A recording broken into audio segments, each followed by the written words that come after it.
मिल्कीपुर में कांग्रेस के दिग्गजों का जमावड़ा संपन्न हुआ। कांग्रेस का संविधान बचाओ संकल्प सम्मेलन संपन्न हुआ।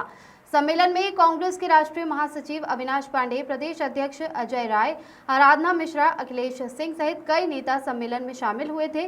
राष्ट्रीय महासचिव अविनाश पांडे का बयान, चुनाव में कौन पार्टी अच्छा प्रदर्शन करती है, इसका मापदंड जनता की आवाज है। राहुल गांधी ने पूरे देश की एक नई सोच दी है, एक नई दिशा शुरू की है। सिर्फ भाषण से ही नहीं, उन्होंने 10,700 किलोमीटर से ज्यादा पदयात्रा और न्याय यात्रा की है। राहुल गांधी के प्रति, कांग्रेस के प्रति लोगों का समर्पण और विश्वास बढ़ा है। उत्तर प्रदेश में कांग्रेस की जड़ें गांव-गांव तक फैली हुई है और मजबूत है। आवश्यकता है उन्हें निकाल कर देखने की। आने वाले दिनों में एक आंधी के रूप में, एक तूफान के रूप में अन्याय के विरोध में कांग्रेस खड़ी दिखेगी। प्रदेश अध्यक्ष अजय राय का बयान, रामलला के दर्शन करने पर बोले अजय राय, कहा हमारे किसी नेता ने ऐसा नहीं कहा कि हम रामलला का दर्शन नहीं करेंगे। हम सब लोग भगवान के भक्त हैं। मैं महादेव की नगरी से आता हूं। हम लोग शिव भक्त हैं, राम भक्त भी हैं। आज अयोध्या रहने का सौभाग्य प्राप्त हुआ। आज रामलला का दर्शन करने का सौभाग्य मिला। शरद पूर्णिमा के मौके पर भगवान रामलला का दर्शन किया है। रामलला और हनुमान जी का दर्शन करने के बाद ही आगे बढ़ा हूँ। भाजपा पर निशाना साधते हुए अजय राय ने कहा कि आज संविधान को कुचलने का काम हो रहा है। चारों तरफ बच्चियों के साथ रेप हो रहे हैं। अयोध्या में एक युवती के साथ गैंग रेप हुआ, उसमें एक भाजपा नेता का लड़का आरोपी है। क्या उस घर का किराया है? भाजपा ने उसको बचाने का काम किया है। हमें उसके गांव में जाने से रोकने का भी प्रयास किया गया। कांग्रेस अन्याय और अत्याचार के खिलाफ खड़ी होगी। चुनाव की घोषणा हो चुकी है, बहुत जल्द ही सबके सामने परिणाम आ जाएगा। जगहों पे उत्तर प्रदेश कांग्रेस कमेटी ने एक संकल्प लेकर प्रदेश के 29 विधानसभा स्तर पर संविधान बचाओ संकल्प का ये नारा लेकर सम्मेलन का आयोजन किया है। उस श्रृंखला में आज ये 8वां सम्मेलन संपन्न हुआ और मैं आपको बतला दूं कि हर एक सम्मेलन उतने ही उत्साह, जोश और समर्थन के साथ सफल ही नहीं हुआ, लेकिन एक संदेश लेकर कांग्रेस जन अपने अपने घरों पर गए।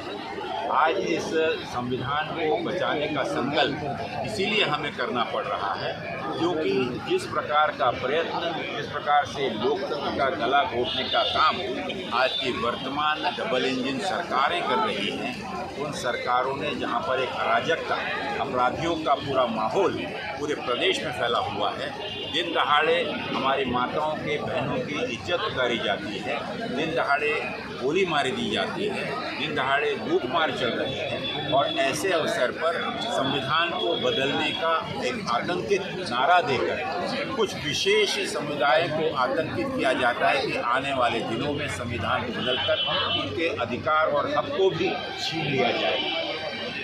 आज इन्हीं उद्देश्य को लेकर माननीय राहुल गांधी जी पिछले दिनों लखनऊ में उन्होंने एक सभा का आयोजन किया जहाँ सभी बुद्धिजीवियों को बुलाया था।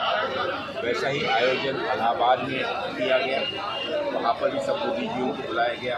महाराष्ट्र में किया गया, दक्षिण भारत में किया गया और आने वाले दिन में पूरे देश में हो जा रहे हैं। हमारा उद्देश्य है कि इन सम्मेलन के माध्यम से एक संकल्प लेते हुए कांग्रेस और आम जनता के बीच में जन जागृति पैदा करें ताकि ऐसी कोई भी कोशिश अगर होती है संविधान को बदलने की या एक आम आदमी के अधिकारों का हनन करके उसे ख़त्म करने की, या जिस प्रकार से खुले रूप से पार्लियामेंट में आपने देखा इस संविधान को दरकिनार कर लोकतंत्र का गला घोटा जा रहा है, विपक्ष के नेताओं के माइक बंद कर दिए जाते हैं, जनसामान्य की आवाज़ जब कभी भी उठाने का प्रयत्न विपक्ष के नेता, चाहे वो मल्लिकार्जुन खड़गे जी हों, सोनिया गांधी हों या राहुल गांधी जी, उनकी आवाज़ या उनके भाषण को लोगों तक नहीं पहुंचने दिया जाता है, तो आप समझ सकते हैं कि वे इस देश के प्रशासन को और सर्वोच्च पंचायत को इस प्रकार से अपने बहुमत के अहंकार में चला रहे हैं।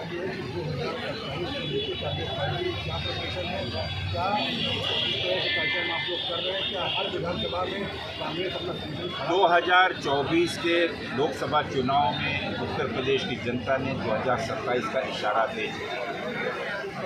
उत्तर प्रदेश की जनता पूर्ण रूप से त्रस्त है। 2027 का चुनाव की शुरुआत हो चुकी है। जिस प्रकार से इन 10 विधानसभा क्षेत्रों में हमने ये आयोजन किया है, आने वाले दिनों में उत्तर प्रदेश कांग्रेस कमेटी के नेतृत्व में 403 विधानसभाओं में ही नहीं लेकिन प्रदेश के 824 से भी ज़्यादा ब्लॉक स्तरीय सम्मेलन हम करने जा रहे हैं। हमारा उद्देश्य होगा कि यहाँ की समस्याओं को लेकर जन सामान्य के साथ जहाँ जहाँ अपराध या उनके ऊपर में दमन हो रहा है, जो अन्याय हो रहा है, उस आवाज़ के विरोध में हम अपनी आवाज़ को बुलंद करें। लोगों का विश्वास, चाहे वो किसानों पर हो रहा अन्याय हो, चाहे माताओं पर, बहनों पर भी हो रहा अन्याय हो, चाहे बेरोजगार युवकों पर हो रहा अन्याय हो, इन अन्याय को रोककर उनका समर्थन, विश्वास हासिल कर और 2027 में इसी प्रकार की सभी ताकत देश की जनता को जागरूक करना है। और मुझे खुशी है कि उत्तर प्रदेश में एक सफलतम आयोजन जो आज 10 में हुआ है, आने वाले दिनों में हम 403 विधानसभाओं में इसी प्रकार का आयोजन करने जा रहे हैं, जिसके तहत संगठन की मजबूती के साथ साथ एक वैचारिक रूप से यहाँ की जनता जो कि एक अपने आप को दबा महसूस कर रही है, जो अपने आप को प्रताड़ित महसूस कर रही है, बोलो ना बोलो हो रहा है, उन्हें एकत्रित करें और भारतीय जनता पार्टी की सरकार को उठाएं। सर यहाँ पे जो है सपा ने अपना प्रत्याशी घोषित कर दिया है और कांग्रेस भी सक्रिय है, तो क्या समझा जाए कि आप सपा के लिए माहौल बना रहे हैं या फिर अंत तक यही कोशिश रहेगी कि इंडिया गठबंधन के जितने भी घटक दल हैं एकत्र होकर, और आपने खुद देखा कि अगर राहुल गांधी जी ने पूरे देश की सोच में एक नई करवट, एक नई सोच, एक नई दिशा अगर शुरू की है तो सिर्फ भाषण 10,700 किलोमीटर से भी ज़्यादा की पद यात्रा और न्याय यात्रा। देखिए, हर चीज़ के प्रति और कांग्रेस के प्रति लोगों का समर्पण, लोगों का विश्वास। आप मानकर चलिए कि उत्तर प्रदेश की अगर मैं बात करूँ तो उत्तर प्रदेश में कांग्रेस की जड़ें गांव-गांव तक फैली हुई हैं और बहुत मजबूत हैं। आवश्यकता है कि उन्हें निकाल कर आपने यहाँ पर प्रदर्शन देखना। इसी प्रकार के आने वाले दिनों में आप देखेंगे कि एक आंधी के रूप में, एक तूफान के रूप में, अन्याय के विरोध में कांग्रेस खड़ी होगी।